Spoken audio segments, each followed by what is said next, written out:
Sean todos bienvenidos una vez más a este programa de Leo Vélez. Déjenme entrar de lleno a compartir la palabra y quiero expresarle a usted este pensamiento. Creo fielmente que la Iglesia del Señor no empezó como una institución tal y como hoy día normalmente la conocemos. Yo sí estoy consciente, mis amados oyentes, que la iglesia definitivamente no empezó como hoy en día nos toca a la gran mayoría conocerla. Como la conocemos hoy en día, a veces nos cuesta en la realidad tocar, conocer, penetrar en lo que es la iglesia, a raíz de que cuando nosotros buscamos las cosas del Señor Jesucristo, nos topamos con una serie de reglas humanas, una serie de instituciones diseñadas por el hombre y una serie de religiones, por otro lado, también diseñadas por el hombre, de tal manera han revestido a lo que es la iglesia del Señor, que muy difícilmente hoy en día nosotros conocemos algo de la iglesia sin tener que conocer la institución cualquiera a la que usted se puede imaginar, o cualquiera de las que yo le estoy mencionando. Pero la iglesia del Señor no empezó como una institución. Cuando el Señor levantó la iglesia, cuando el Señor empezó precisamente ese organismo vivo que es el misterio de Cristo, empezó sin ningún tipo de institucionalidad, sin ningún tipo de religión, sin ningún tipo de vestimenta que refleje la opinión del ser humano, sino más bien empezó conforme al diseño de Dios, y los apóstoles se encargaron de desarrollar las cosas como deberían de ser y como el Señor se las fue revelando. Es por eso que yo también creo lo siguiente. Creo también que la iglesia no funcionará para los propósitos eternos de Dios si la iglesia no sale de todo sistema institucional religioso y vuelve a los principios en los cuales fue fundamentada por los apóstoles. Este pequeño pensamiento, que lo tengo aquí escrito frente a mi computadora, lo quisiera volver a repetir para que usted lo pueda procesar y analizar. Creo también que la iglesia no funcionará para los propósitos eternos de Dios si la iglesia no sale de todo sistema institucional religioso y vuelve a los principios en los cuales fue fundamentada por los apóstoles. Es decir, la iglesia empezó como un organismo vivo, y ya vamos a hablar un poquitito de eso al respecto. Pero empezó precisamente sin ningún tipo de institucionalidad, sin ningún tipo de vestimenta creada por los hombres, sino lo revelado por el Señor. Y hoy en día la iglesia normalmente no la vemos así. Para que nosotros podamos ver una iglesia funcionando como debe de ser, una iglesia que sea poderosa para que las fuerzas del infierno no prevalezcan contra ella, una iglesia que sea capaz de brindarle a los miembros a los cuales cobija esa esfera del cuerpo de Cristo, en la cual hemos sido puestos todos los que hemos creído en el Señor, para que esa iglesia funcione y sea de verdad eficiente para la restauración de cada uno de nosotros, para llegar al punto de vivir felices y contentos y no desear ninguna otra cosa que no sea Cristo. Para eso la iglesia tiene que salir de todos los sistemas institucionales religiosos y volver a los principios en los cuales fue fundamentada por los apóstoles. Dios nos permita de verdad que nos suceda como las palabras que encontramos nosotros en el libro de los Salmos: no hay para mí, dijo el salmista, bien fuera de ti.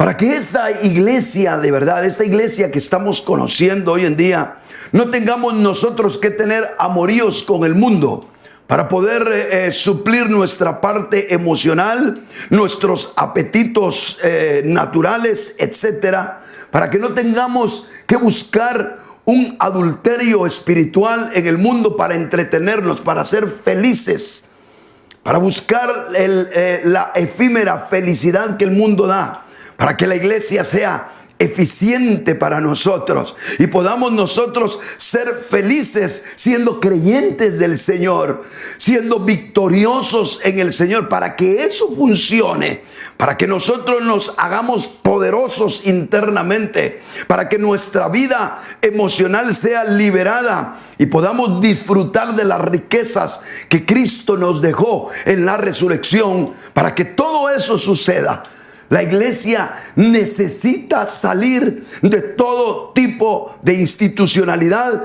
religiosa. No importa si es muy buena, no importa si es grata a nuestra vista, si lleva una muy buena intención. Yo diría que la mayoría de las religiones cristianas que se han levantado a lo largo de estos 20 siglos de la existencia de la iglesia de Cristo, en la gran mayoría de lo que yo he podido constatar, diría yo que tienen buena intención. Es poco lo que uno podría juzgar, si uno es honesto, de la inclinación perversa que alguien podría tener para presentar las buenas nuevas, para presentar lo que es la iglesia con un perjuicio personal. Pero no es el punto si la intención es buena. No es el punto si yo pastoreando, conduciendo, auxiliando a una iglesia soy una buena persona. Ese no es el punto. No se edifica la iglesia del Señor sobre mí por muy buenas intenciones. Me recuerdo yo en alguna ocasión fui a un lugar donde empecé a hablar con algunos hermanos que me buscaron porque veían precisamente que ellos estaban en una iglesia X denominacional, una iglesia evangélica X. Y me buscaron ellos y me exponían y me decían: hermano, ¿qué podemos hacer nosotros? Porque nos sentimos abrumados, nos sentimos secos, nos sentimos que el evangelio para nosotros no está funcionando como debería funcionar. Y entonces me contaban, me exponían algunas de las cosas que pasaban en la iglesia y me decían: hermano, lo único que nosotros no vamos a hacer es ir en contra de lo que nuestro pastor pueda decir. Y yo entonces le dije: yo no les estoy hablando a ustedes que vayan en contra de su pastor. Uno tiene que aprender a respetar todas las autoridades en todos los aspectos de la vida. Pero ustedes pueden tener luz del camino que ustedes deben de seguir. Sí, pero es que fíjese que nuestro pastor es tan buena gente, es un viejecito de un poco más de 80 años y es tan buena gente que nosotros no queremos hacer nada. Bueno, pues entonces les dije yo: no pueden ustedes basar su futuro espiritual en lo bueno que pueda hacer alguien. Y nosotros tenemos que tener en cuenta, debemos de ser claros para decir que la iglesia del Señor no se puede sostener ni en una persona, ni en una institución, ni en todos los valores morales que usted se pueda imaginar. La iglesia, si no regresa, y escúchemelo bien, si la iglesia no regresa a los principios en los cuales fue levantada, fue fundada por el mismo Señor Jesucristo, si no regresa a esos propósitos eternos, a esa oikonomía con la cual fue establecida, a esos principios revelados por el Señor y distribuidos por los apóstoles del Señor, es por demás, la iglesia no va a funcionar como tal. Yo no voy a ponerme desde aquí a mencionar qué creo yo que es falso, qué creo yo que es verdadero. Yo diría que yo me estoy dirigiendo a todo tipo de persona que es verdadera hija de Dios, que es verdadero hijo de Dios, perdón. Me estoy dirigiendo a todo tipo de personas que conocen del Señor y que están de alguna manera buscando y deseando las cosas del Señor. Estoy queriendo orientarle a usted para que usted entienda que para que las cosas funcionen bien, nosotros tenemos que ocuparnos de encontrar la receta del Nuevo Testamento. Déjeme expresarlo de esa manera. ¿Cuál es la receta del Nuevo Testamento? Es la revelación que Dios nos quiso dar a través de los apóstoles, donde quedaron los principios por los cuales la iglesia debe de caminar y ser establecida. Para que la iglesia hoy en día funcione, para que usted, hermano, que es parte de la iglesia, funcione, usted debe de entender que debe salir de todo principio, de todo sistema institucional, religioso, y volverse a la esfera del cuerpo de Cristo y buscar con los hermanos que quieran eso, buscar el camino para usted vivir lo que yo le llamo la vida orgánica de la iglesia. Es decir, la vida que se está amparando a la revelación que Dios dio en el Nuevo Testamento, está procurando cumplir la oikonomía del Señor para los suyos y está procurando desvestirse, despojarse, salir de todo sistema que de alguna manera se ha ido levantando y que nos ha ido estructurando, pero a la vez nos ha también amarrado,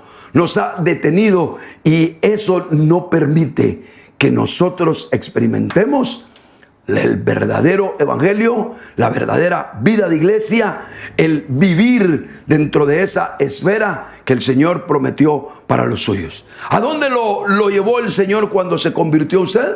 Pues la Biblia dice que nos trasladaron del reino de las tinieblas al reino, oiga bien, al reino de la luz. La Biblia nos explica también que a todos los creyentes nos metieron a la esfera del Espíritu Santo para consolidar un solo cuerpo. Es decir, que nosotros como hijos del Señor nos metieron a la esfera del cuerpo de Cristo. Y ahí en esa esfera el Señor espera proveernos todo lo que Él dio, todo lo que Él nos ha provisto a través de las riquezas que alcanzó con su vida, muerte, resurrección y ascensión, y permitirnos a nosotros que con todos esos elementos, con esa genética de Cristo a disposición de nosotros, porque Él está en nuestro espíritu, porque Él está queriendo fluir en nuestro ser del alma, y porque Él nos ha metido a esa esfera, a esa dimensión del cuerpo de Cristo, espera que nosotros demos los frutos que Él tiene para nosotros. Pero entre más pasa el tiempo, entre más ha pasado el tiempo, más los hombres nos hemos dedicado. Y en algún momento también yo lo he hecho y espero en el Señor hacer retroactivo esto que años atrás me encargué de hacer. Pero nosotros los hombres nos hemos encargado de ir revistiendo con nuestra opinión, de ir revistiendo con nuestros puntos de vista, de ir revistiendo con nuestros legalismos, de ir revistiendo con nuestra propia teología enmarcada en nuestra propia visión y hasta nuestra manera carnal de pensar, y le hemos ido colocando una vestimenta pesada, restringida. Hemos puesto a la iglesia en una camisa de fuerza que la iglesia no tiene la forma de cómo ser verdaderamente libre y disfrutar el evangelio que, según la receta que Dios nos dio a través de la revelación del Nuevo Testamento, se convierte en algo maravilloso para nosotros. Déjenme ocupar una parte de la Escritura para explicar y abundar un poquito más en esto que le estoy diciendo.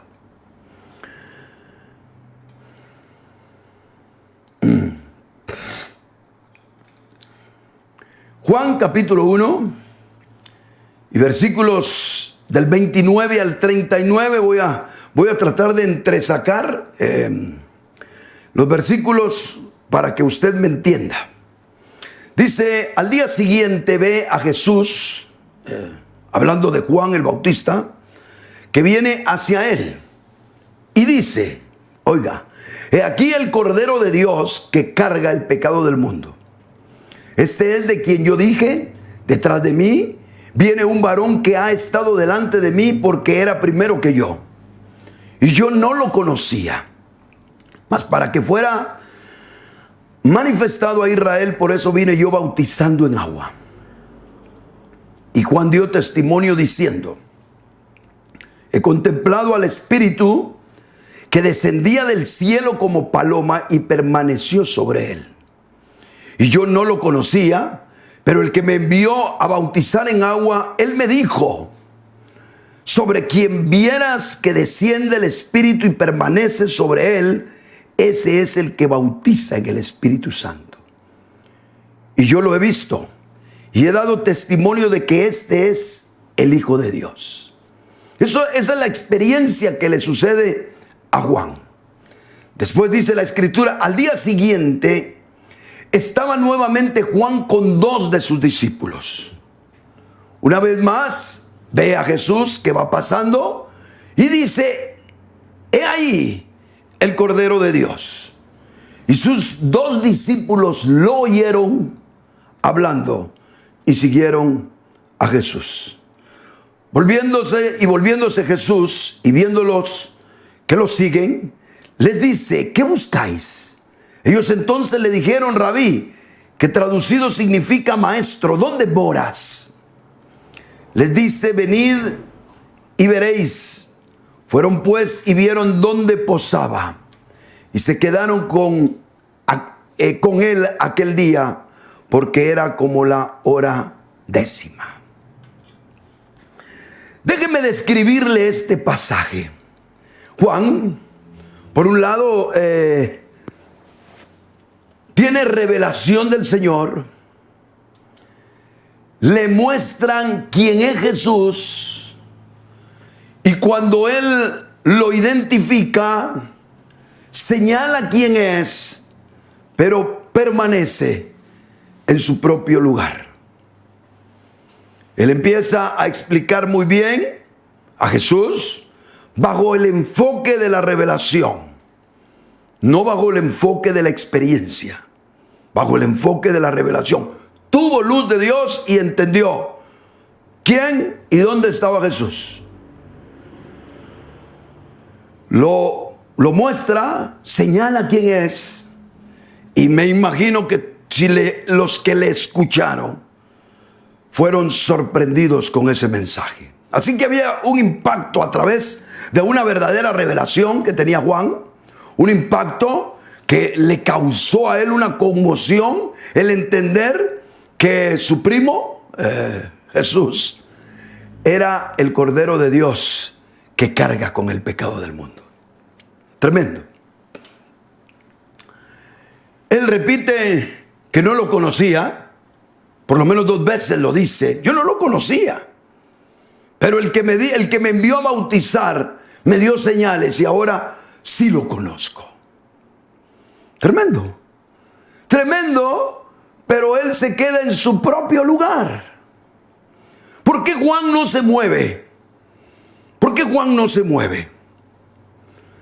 Porque Juan ya se había movido primeramente de la religión judía, de la religión del Antiguo Testamento que Dios le dio a su pueblo Israel, del judaísmo.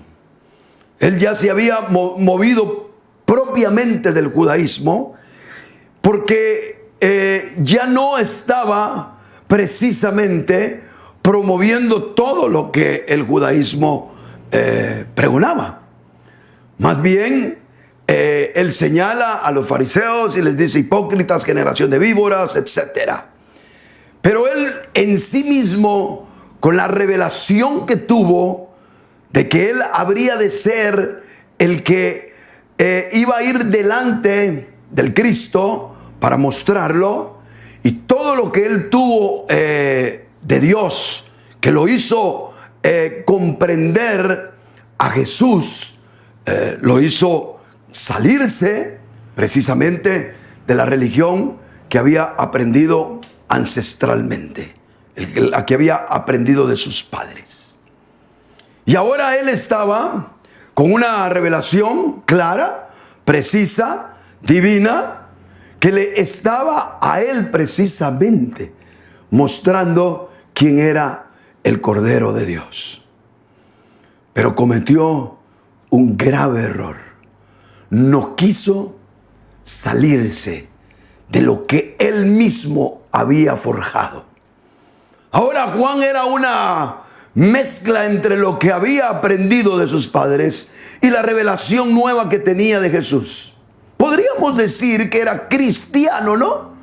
Porque ahora entendía a Cristo y conocía quién era Cristo y lo tenía tan identificado que sabía que era Jesús de Nazaret. Pero no se movió. No se movió ¿a qué? No se movió a dejar aún lo que él ya había aprendido e ir en pos de la persona de Jesús. Ese que habría de despojarlo completamente de sus primeras impresiones que tenía de Jesús, que evidentemente no eran totalmente claras. Porque tiempo después, cuando está encarcelado, él mismo le envía mensajeros a Jesús y le dice: ¿eres tú el que habría de venir o esperamos a otro? Su primera impresión de Jesús no era la más clara. Él tenía que avanzar, dejar las concepciones que él tuvo acerca de la primera revelación que tuvo de Jesús. Con la primera revelación, él montó una serie de conceptos, de razones. Déjenme decirlo de otra manera.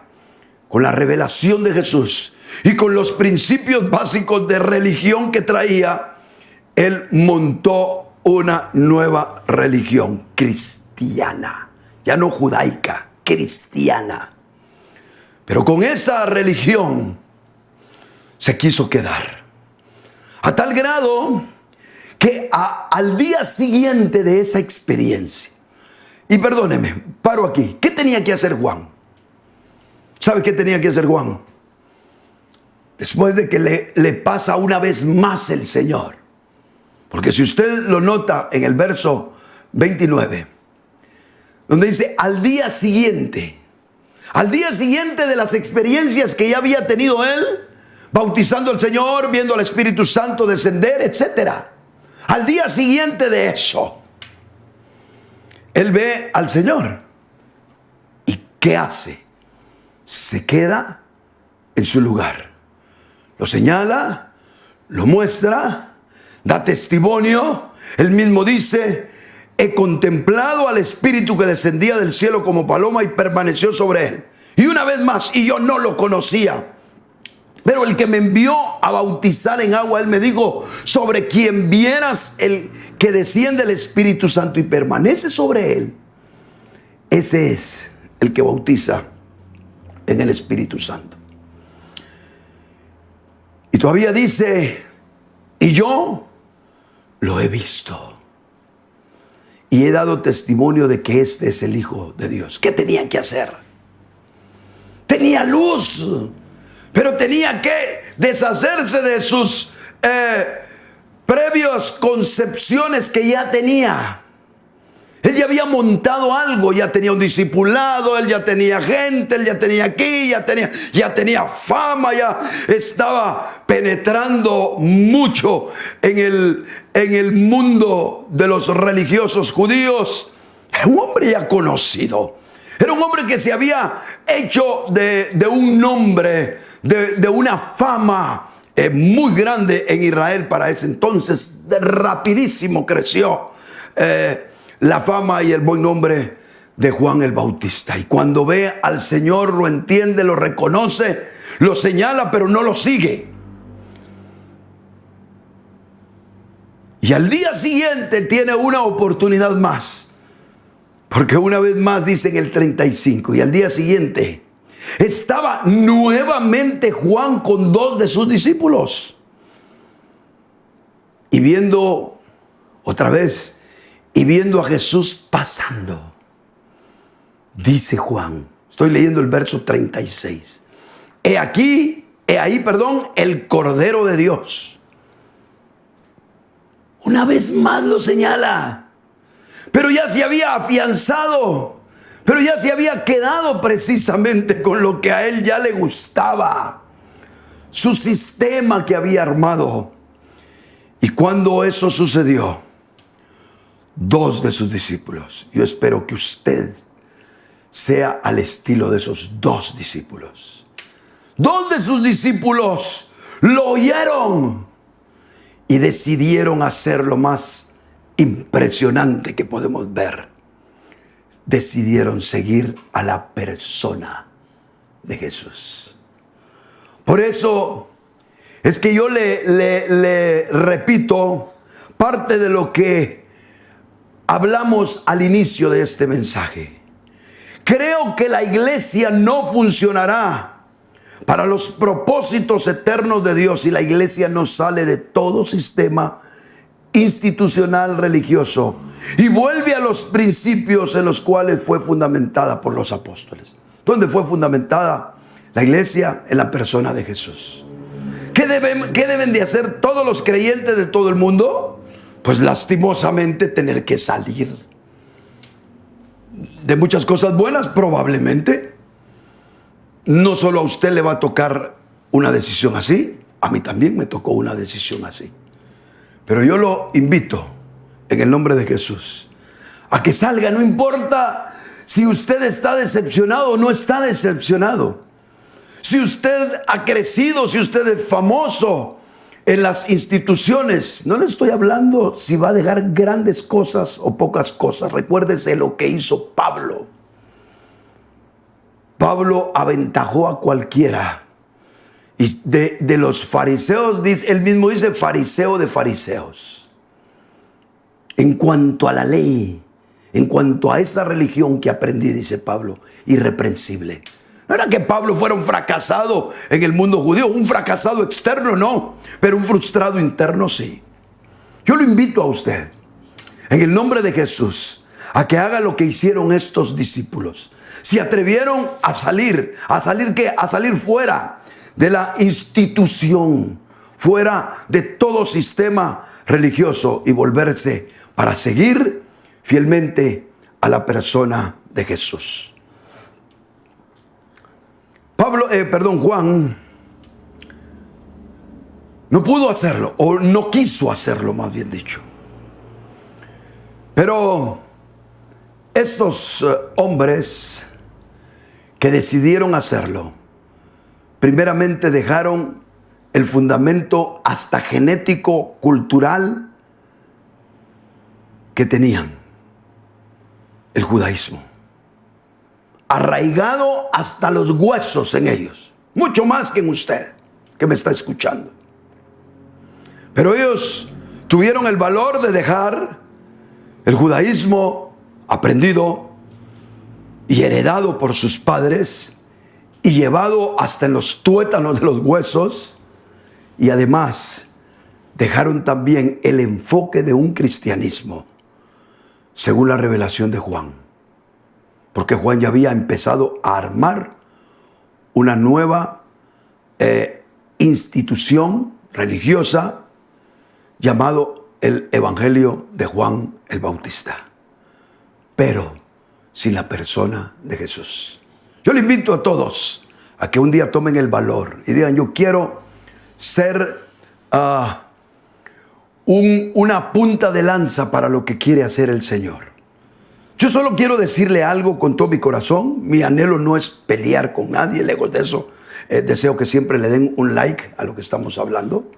Solamente quiero decirle algo: no piense usted que el Señor apoyará ningún tipo de institución, ministerio, hombres, nombres o lo que a usted se le ocurra, por mucho que hayan hecho por usted y por muy buenos que sean. Una sola cosa quiere nuestro Padre Celestial para terminar, para sellar en el tiempo presente y escoger a los que son la iglesia fiel, una sola cosa: que los que le conocen puedan seguir al Cordero de Dios que cargó con el pecado del mundo.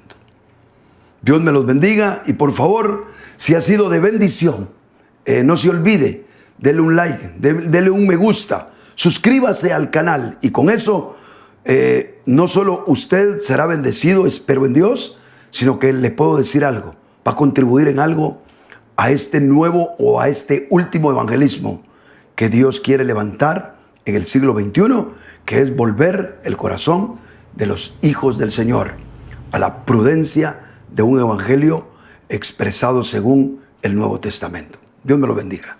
Amén.